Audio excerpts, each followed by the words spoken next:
So while I was becoming a hero, Kwame on the other end was being booed by the city that drafted him. So the truth of why you're angry is because I became what you were supposed to be in Washington. I'm not jealous of you. I think we can get that clear now. I'm not jealous of you. Gilbert Arenas goes off on Kwame Brown being jealous of him. Kwame and Gil been beefing for years now, and Gil had enough of it, wanted to expose the reason why Kwame Brown feels a certain way about him, calling him jealous. Check out the full clip of Gilbert Arenas explaining the Kwame Brown beef. He started off with, you had me benched in the playoffs. And I wrote, playoff? 2005? Wait, you spazzing on me right now because of something in 2005? So I was confused, like, damn, maybe, I was kind of motherfucking aggressive back then. Maybe I did like sit this motherfucker down or something. So I hit teammates first, hit 12 teammates and coaches and general manager. Yo, did I have Kwame benched, in game 3, like he's saying? Everyone said no. They said he had a poor game 2. We were going back home. The end of that season, like the last 20, 30 home games, the crowd was booing him. So Gil's been saying that consistently, the crowd booing Kwame at home, and he's not playing the best. So he's standing on business with that statement. I guess Eddie Jordan decided not to play him until the game was over. That had nothing to do with me. That has nothing to do with me.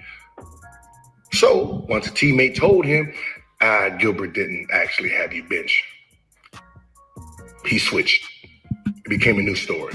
Oh, he took money out of my pocket. Okay, how to take money out of your pocket, Kwame? Yeah, I didn't sign with your agent.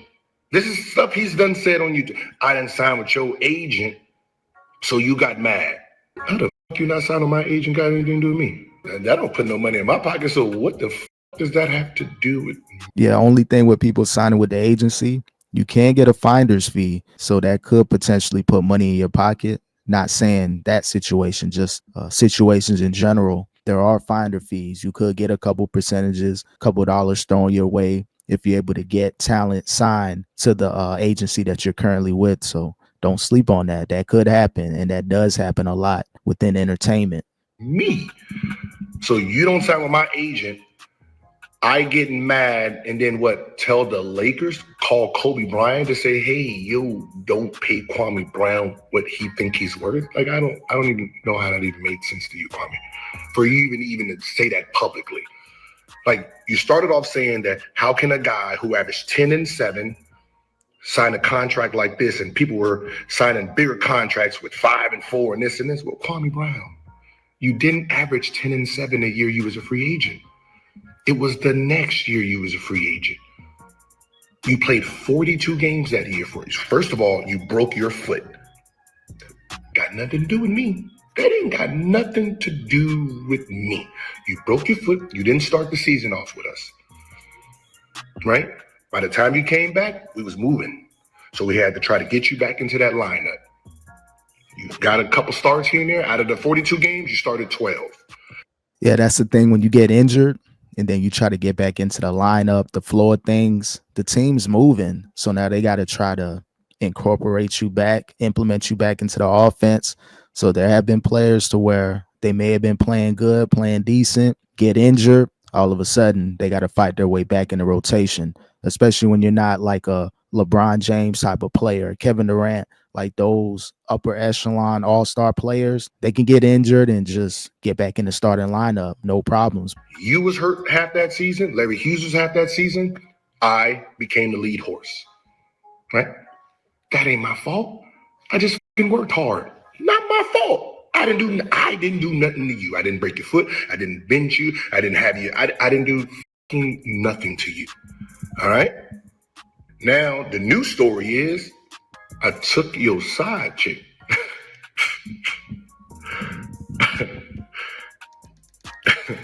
People do be crashing out about their chicks, though. That's real talk. I took your side chick. So this is your words. This is your words. You had a side chick. You told her that you have a baby mama. And what you guys have We can keep it fun and whatever you tell chicks, all right, when you got baby mama. And then you said, I went behind your back and told your side chick that you have a baby mama. Yeah, that's dirty macking, man. Can't do that, bro. Can't do that, man. You gotta stay out the way if that is true.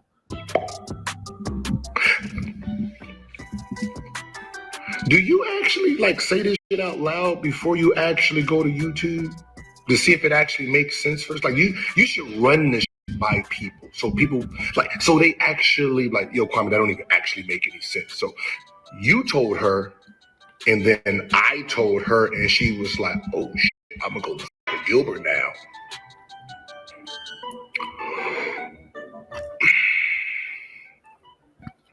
All right, let's just cut this shit out. Kwame, let's just cut it out, okay? Tell these fucking people why you're really mad. You don't want to tell them why you're really mad because it makes you look soft and weak. So I'll do it. Yeah, it's time for this truth to come out. Like, why are they beefing? I thought they were cool once upon a time, but things just been going crazy in the media. So I want to know the truth. Why is Kwame and Gil beefing? Kwame Brown gets drafted number 1.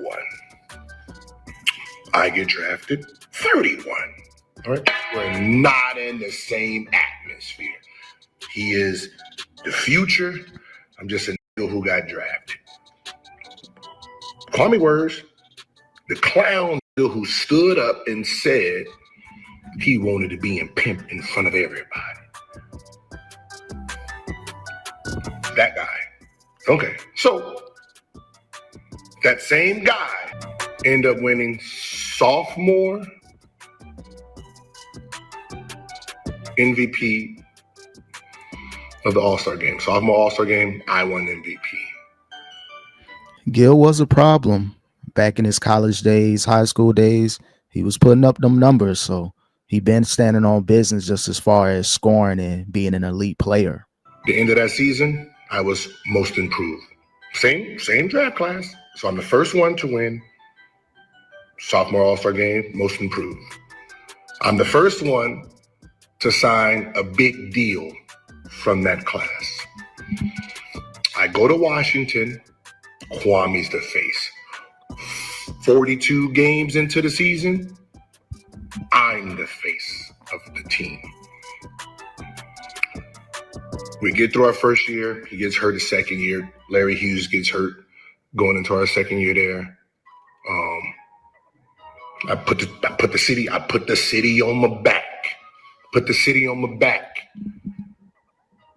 While Larry Hughes was down, while Kwame was down, I carried the franchise. I'm the face of the franchise. I'm not the captain. Larry Hughes is a captain. Antoine is a captain. I'm just the face. And now the number 1 option scoring, which I became the All-Star. Now I'm the first All-Star from that draft class. Like I said, man, Gil was a problem.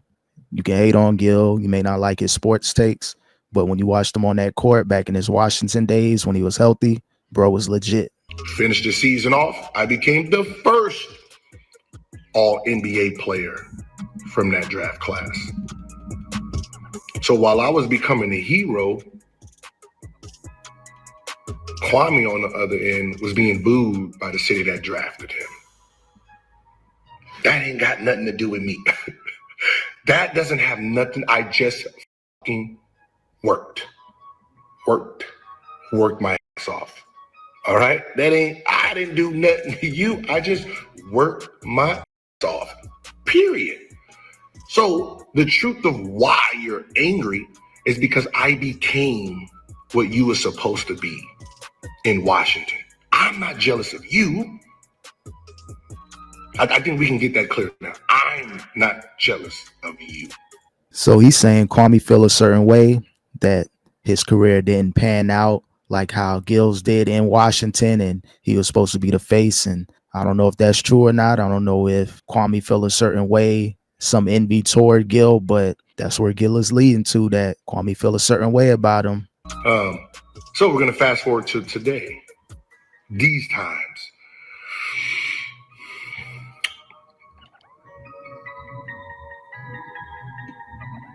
it was, when someone smells blood in the water, they gravitate to it, right? So when he spazzed out on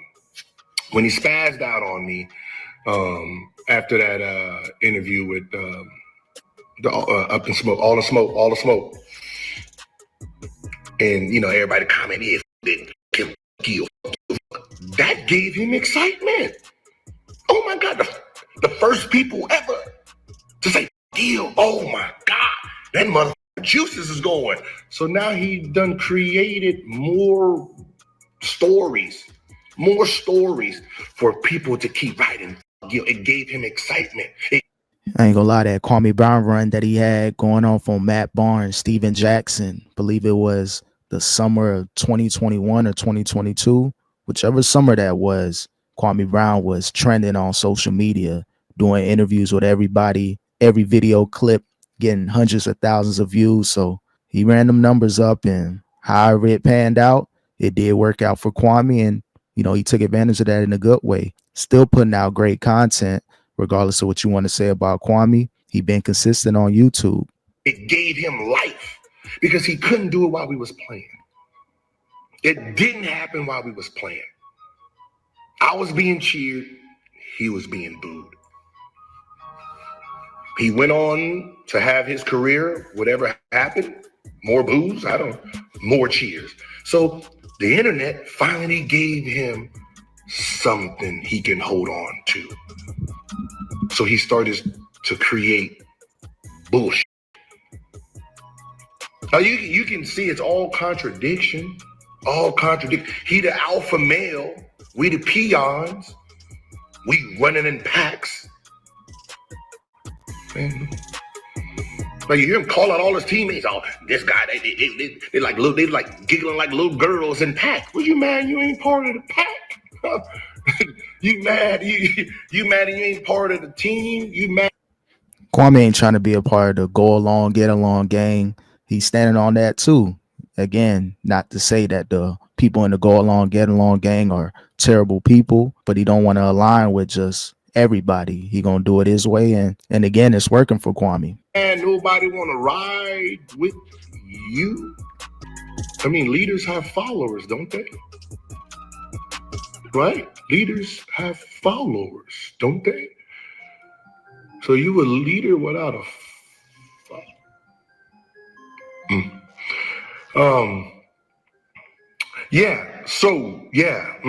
So I listen, whatever. The past is the past, brother. Okay.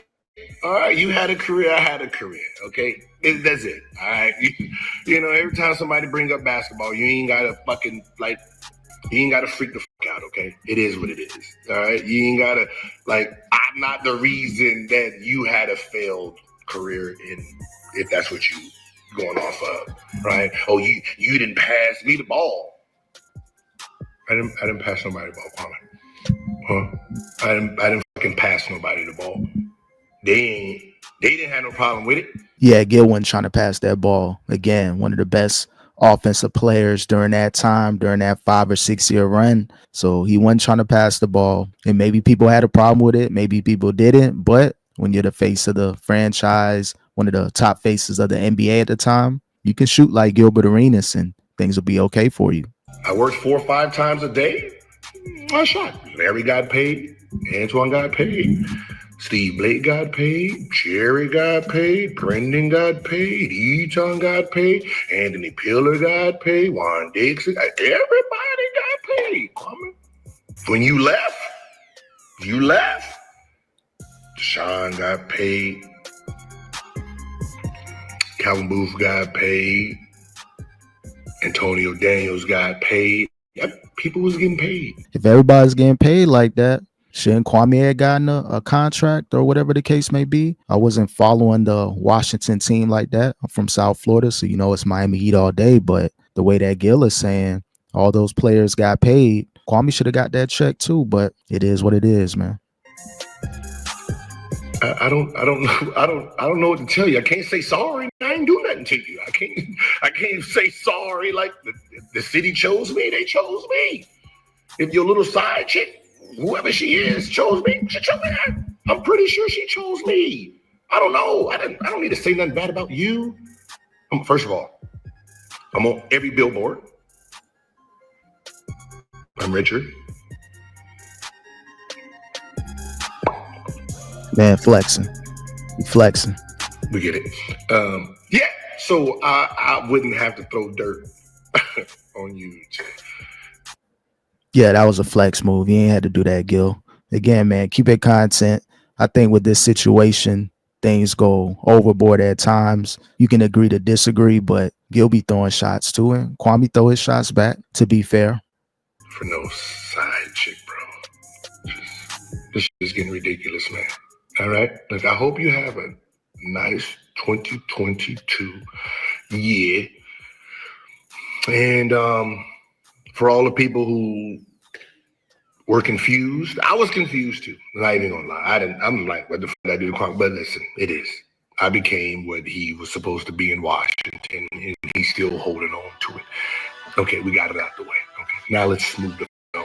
Okay, all righty, all right, champ. Okay, all right, Alpha. Okay, got it. So yeah, that's what it is. That's what Gil response is. Why they're beefing. Guess what Gil is saying. Kwame's jealous of him. What he was supposed to be in Washington. That's what Gil became, the all-star, the face of the franchise. Then he tried to flex on him, like what's going on at this current moment, more money than him and all that stuff. So doesn't look like this beef is going to end. I thought it would have ended in 2024, but looks like the smoke's going to move forward in 2025. Maybe they'll be cool, maybe not, but we'll see what happens moving forward. Appreciate y'all watching. Shout out to Gil, shout out to Kwame. Until next time, peace.